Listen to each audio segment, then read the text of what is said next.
Okay, we are going to run our charging test from 10% to 80%. We're going to see how long it takes for the car to recuperate that energy at the V3 Supercharger, which is right over there, as you can see. We are going to see how long does it take. We are going to monitor the battery temperature, and we are going to see when it thermal throttles. So just to reiterate, this is the BYD Blade battery.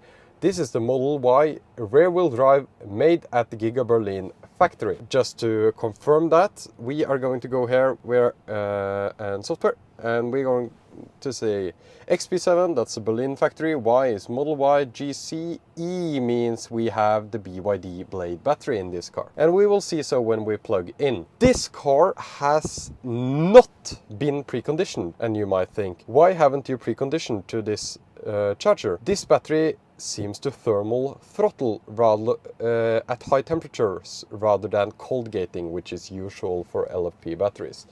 And I want to see if we can get the maximum charge rate out of this battery. So today I'm going to try to not precondition it. I might be wrong, but we will see. So this will be super exciting. We are going to log the entire charging curve. I couldn't connect Tesla, which is what I usually use. So I'll film the entire screen here in service mode with a clock that will start once the charging starts. As an additional little thing for this charging test from 10 to 80%, I'm going to look at the state of charge at 15 minutes. It'll not be at 80%, of course. It can't recuperate that much energy from 10 to 80% in 15 minutes. We will see, where are we at 15 minutes? Are we able to go far? I'll compare it to other efficiency numbers, and we have kind of like a baseline efficiency number that we can use to see how far we could get if we just stop charging for 15 minutes. 15 minutes is the perfect charging stop length. Actually, I would like it to be shorter than that, maybe 10 minutes. That's a good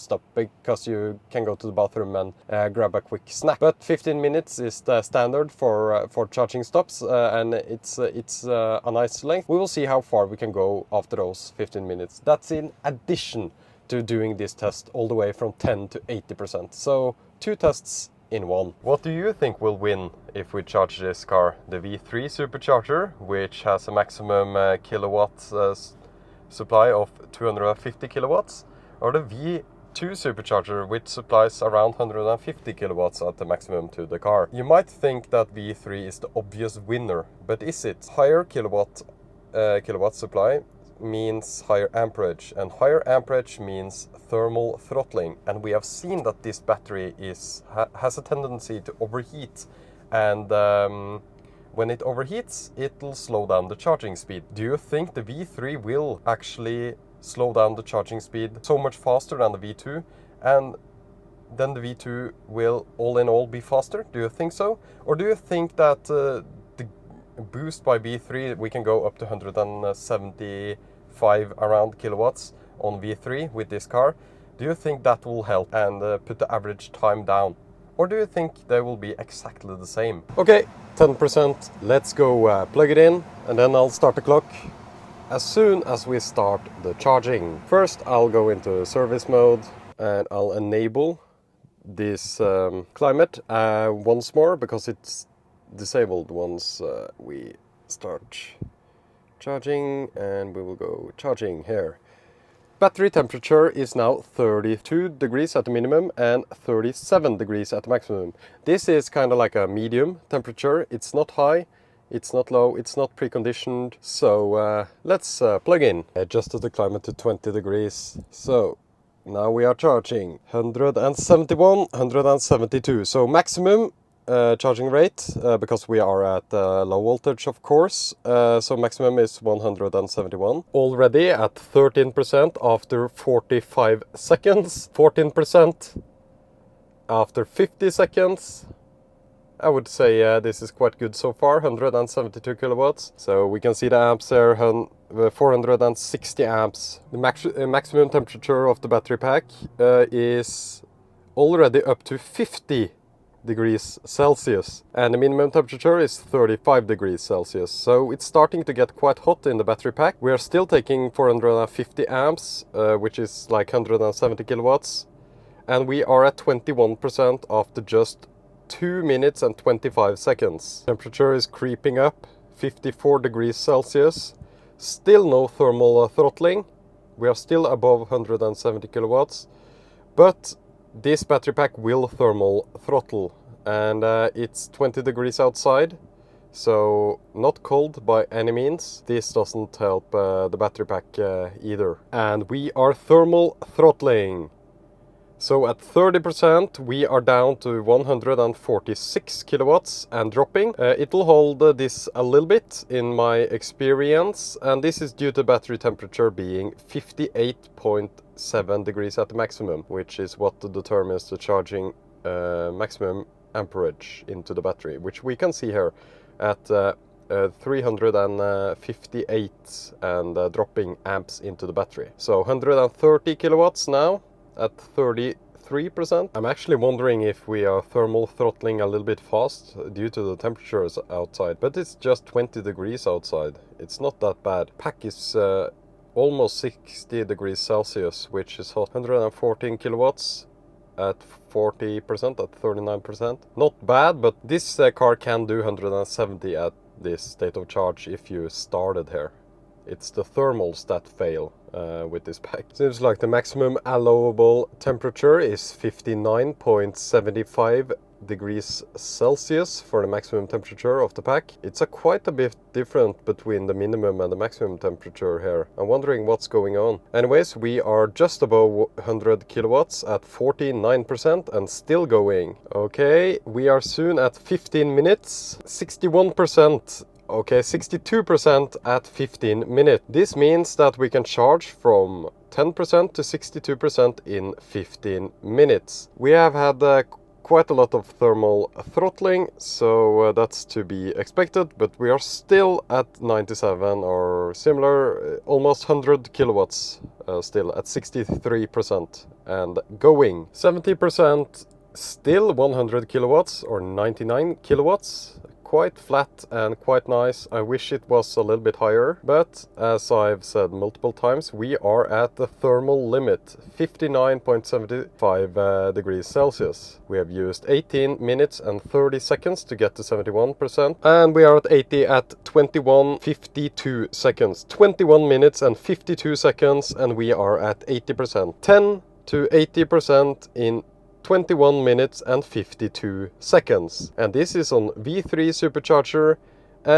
We thermal throttled very early on due to having a high amperage into the battery from the V3 Supercharger. This is the most annoying thing about doing charging testing, is actually emptying the battery. I've driven back and forth on the same highway stretch for an hour now, and we are only at 43%. So yeah. We are back at the Supercharger, this time on a version 2 Supercharger, like you can see, and I'll show you. So we go to charging here. Temperature 34.25 degrees, almost the same as last time. Doesn't really matter, a few degrees off. We will keep climate on 20 like we did before. And we are at 10% state of charge. I'll take the time and I'll film the entire charging curve. Once the contactors click, I'll start the timer. There we go. And start. 95, 102, and we will probably see 140 something here, if I remember correctly. 140 kilowatts, 139. Let's jump over to the service menu and take a look at the temperature of the battery. It increases to 36 degrees. No preconditioning this time either, like I have promised. 135. It's a little bit slow, I guess. This version 2 Supercharger is almost empty. It doesn't really matter. We will see how long it can keep this charging curve at around 130, 140. It's exactly the same temperature outside, 21 degrees Celsius, just like last time. And the temperature of the battery pack is actually increasing quite rapidly. We are already at 40 degrees Celsius. And we are just taking 390 amps about. Okay, it ramped up a little bit more, 244 kilowatts. Might be due to the battery temperature. Not really entirely sure. Doesn't really matter that much. No preconditioning, as I have said before. We will do the same as last time. We will check after 15 minutes how far we have charged, and then we can take a look at the efficiency numbers and try to estimate how far we could have gone if we just took off after 15 minutes. But of course, this test will run to 80% to check the differences between the V3 and the V2 superchargers on the BYD Blade battery that's present in the rear-wheel drive Model Y from Giga Berlin. The battery temperature is increasing slower than I remember from our V3 supercharger. That makes sense because we are just taking 360 amps and we are at 27%. Battery max temperature is 50 degrees and we know that the threshold is around 59 degrees. We are at 40% after 8 minutes and 45 seconds. 144 kilowatts, like I said, it's still pulling maximum, and we are at a battery temperature of 54.5 degrees, so its thermal throttles a lot slower than on V3 superchargers, which makes sense because of the lower amperage. Okay, interesting, we are just behind the V3 supercharger in terms of speed, because the V3 has the boost up to 170 kilowatts in the beginning of the charge. We were at 49% at 10 minutes for the V3 supercharger, but we are also nearing the limit of our thermal throttle. We are soon reaching 15 minutes and we are at 60% at 15 minutes, or close to 61. Let's say 61. We were at 62% on the V3 supercharger after 15 minutes, so super similar. 20 minutes and 8 seconds and we are at 74%, 75 now, and we are pulling 102 kilowatts. Okay, we are soon at the point where the V3 were at, there we go, at 79. So we are 1% behind, 1% behind the V3 supercharger from 10 to 80%. And there we go, 22.05. So I'm now navigating to a supercharger just to show you what the preconditioning does. We have a hot battery now, so now it shouldn't do anything. Okay, we preconditioned over to this charger here. I just want to show you that it doesn't really matter. The battery max temperature is 39 degrees. It was 34 when we started charging and it just derated. It might be a little high since we charged about 40 minutes ago, and I'm not sure of the target maximum temperature. Just want to say that the preconditioning isn't really that much of a problem, especially in these temperatures. It doesn't really make a difference. That's what I'm meaning to say. That's 39 degrees here. I don't think that's the target. I think the target is lower. I think the target is 35 degrees, which when we preconditioned for the 1% to 100% charging test that I did last year for this same type of car, it was at 35 degrees Celsius. And when we did the charging tests now as well without preconditioning, we still were at 35 degrees Celsius. So preconditioning doesn't really seem to matter, to be honest.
and I'll go over the final numbers, and I'll also explain the road trip challenge later in this video. Okay, let's go. So we have the BYD Blade Tesla Model Y rear-wheel drive made in Germany, so at the Giga Berlin factory. I have mentioned this 1,000 times. The ambient temperature when I did these charging tests were 20 to 21 degrees Celsius. I didn't use preconditioning because this car seems to charge worse if it's preconditioned, because its target temperature is too high in my opinion, and the climate was set to 20 degrees Celsius. And the reason for the climate is that I wanted to do a road trip challenge, and when you charge on a road trip you are actually having the climate activated. So at the V3 Supercharger we saw some good charging speeds up until 30%. 172 kilowatts is about maximum when I have the climate activated. Yeah, at the 30% at 4 minutes and 17 seconds, it's very good. And here you can see that we start to thermal throttle at 30% because we are reaching close to 59 degrees Celsius. 59.75 is the maximum temperature that this that the car wants the battery to have. So it'll thermal throttle and slow down the charging speed. So you can see which slow down to around 100 kilowatts until 50% there. Still a very flat curve, like you can see here. Very flat and good charging curve, I would say, up until 80%. But you see here is the plateau, and what's nice about this car is that it will move this plateau. So if you start at 40%, we would get 170 kilowatts up until 60%, which is, that's the awesome feature with this battery, to be honest. When charging from 10 to 80%, this is not the optimal curve necessarily for this car. It's just the curve it will get everywhere. For most other cars, this is the optimal place to charge from 10 to 80%. So it competes. It might not look as good on paper as other cars from 10 to 80, but keep in mind that this car can move the charging curve. So we can start at 40 and get this plateau up until 60%, so, for example. So that's an awesome feature with this car. For V2 Supercharger, you can see that we have a more flat curve here compared to the V3. That's because we thermal throttle at 50% instead of 30%, even though we started at 10% on both places. This is because of the lower kilowatts here into the battery. So you can see that we hold a flatter curve, but we don't reach the peaks of 170 plus kilowatts like you do on V3 here. But at 80%, the clock says 22:05, which is 22 minutes and 5 seconds versus 21 minutes and 51 seconds for the V3 Supercharger. So this is 14 seconds difference. It is 14 seconds faster to charge on V3 versus V2 with this car because of the slower thermal throttling. You can see here at the battery temperature at 30% we are only at 49 degrees, and here we are at 30% we are at 57 degrees. You can see the starting temperature is 1 degree higher on the V3, yeah, 36 on the V2, but that shouldn't really matter at all. To be honest, it's just 1 degree difference. Yeah, 22 minutes and 5 seconds on V2 and 21 minutes and 51 seconds on V3 to reach 80%.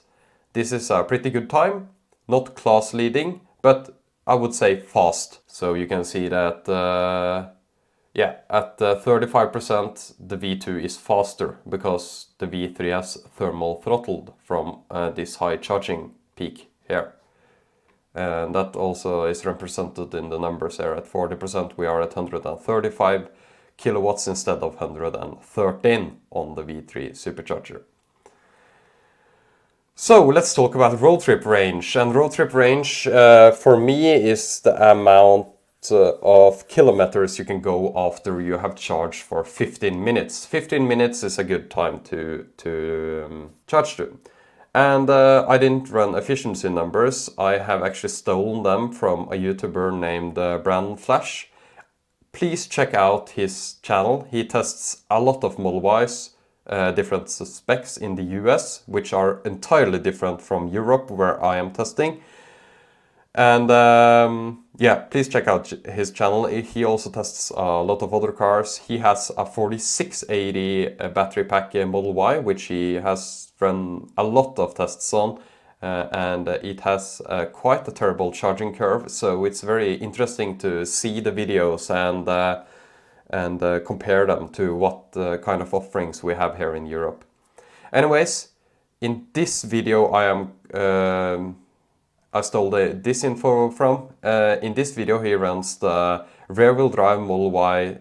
It's a standard range kinda in the US. It's a software locked battery, so you have approximately 68 kilowatt hours, which is 10 kilowatt hours more than the usable in the pack I'm comparing to now. So charging rates should absolutely be higher, and this is also an NCMA, I think, battery pack. So at least it's not LFP. So this battery pack have higher, in theory, have higher charging peaks, but in this case it doesn't because it's software locked. Anyways, it's an entirely different chemistry, software locked battery, and this is the one that there was so much talk about with the software lock availability. So you can pay through $2,000 or $3,000 to get the full range of this battery, which I think is closer to 80 kilowatt hours.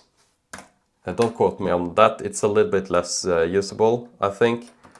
Anyways, it has a locked capacity. So when he tested, he came 109 miles on 34 kilowatts used, and he charged 36 kilowatts hour at the charger in 15 minutes. Everything I talk about now is done in 15 minutes. We charged and he reached 64% on this battery. So that's quite good. That's actually better than the BYD Blade here. But we have to keep in mind that the total capacity is also lower. Anyways, at V3 we reached 62% in 15 minutes. On V2 we reached 61% in 15 minutes. Virtually no difference, like the total charging curve from 10 to 80 as well, which I've already talked about. Virtually no difference between the V3 and the V2 Supercharger because of the thermal throttling. We added 30.16 kilowatt hours, and I've added a loss factor here of 5.56%, since in Brand Flash video he charged 36 kilowatt hours, but only 34 kilowatt hours was available for the same amount, so down until he was at 10% again. So how this road trip challenge works is that you are at the charger with 10%, you charge for 15 minutes and then you run it down to 10% again. So 34 kilowatts hours were used. So that's a loss factor which I have applied to this one as well. It might not be totally accurate. Keep in mind that it runs at 80 miles per hour, and that's 130 kilometers per hour, 128 kilometers per hour, which is illegal to run in Norway, but you could run it at the Autobahn. But I'll use that number just so we have something to compare with. So he drives until he is at 10% again, or he has used up the stuff he charged in 15 minutes. So we made it 109 miles. Using the same numbers, we would make it 91 miles on V3 and 91 miles on